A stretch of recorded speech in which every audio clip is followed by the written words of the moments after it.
بسم اللہ الرحمن الرحیم۔ حضرات محترم، میرے بھائی بہنوں اور بیٹیوں، میں روزے کے بارے میں بیان کر رہا ہوں۔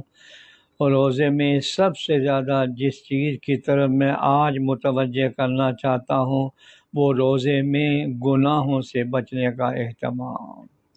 ہم تکمیل سے روزے کی تو فکر کریں، بہت لوگ اس میں کوتاہی کرتے ہیں، حالانکہ یہ نہایت ہی ضروری ہے کہ حضرت صلی اللہ علیہ وسلم کا فرمان عالی ہے، جو شخص بیہودہ باتیں اور بیہودہ عمل ترک نہ کرے تو اللہ تعالیٰ کو اس کی ضرورت نہیں کہ وہ بھوکا اور پیاسا رہے۔ اللہ اکبر۔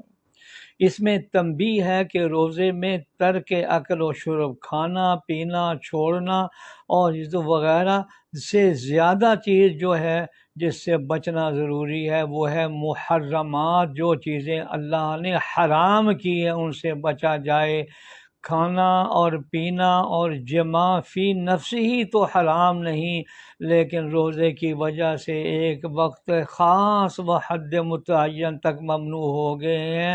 اور جھوٹا قول، جھوٹ بولنا جو ہے وہ فی نفس ہی حرام ہے، یعنی جھوٹ، غیبت، زنا، سود، رشوت وغیرہ۔ جب تم نے محرمات کا ارتکاب کر کے روزے کو ناقص کر دیا تو اللہ تعالیٰ کو تمہارے بھوکے پیاسے رہنے کی کیا ضرورت ہے؟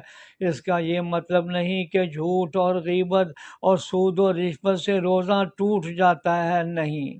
حضرت تھانوی فرماتے ہیں روزہ ٹوٹتا تو نہیں، مگر ان اعمال کے ساتھ جو روزہ ہوتا ہے وہ ایسا روزہ ہے جیسے تم کسی سے کہو کہ فلاں کام کے واسطے ایک آدمی کی ضرورت ہے اور وہ تمہارا نمائندہ تمہارے سامنے ایک ایسا بندہ لائے جو چل پھر بھی نہیں سکتا، مریض ہے، جو نہ حرکت کر سکے نہ کام کر سکے، اور جب اس سے کہا جائے کہ میاں یہ کس کو لے آئے ہو تو وہ جواب میں کہے کہ آپ نے آدمی کو کہا تھا، اور یہ آدمی تو ہے کیونکہ یہ بھی حیوان ناطق اس پر صادق ہے، پر جیسے یہ مریض کام کا آدمی نہ تھا، ایسا ہی آپ سمجھ لیں کہ آپ کا روزہ محض اصطلاحی روزہ ہوگا مگر کام کا روزہ نہ ہوگا۔ کام کا روزہ وہی ہوگا کہ جس میں آدمی گناہ سے بچے، جھوٹ، غیبت، زنا،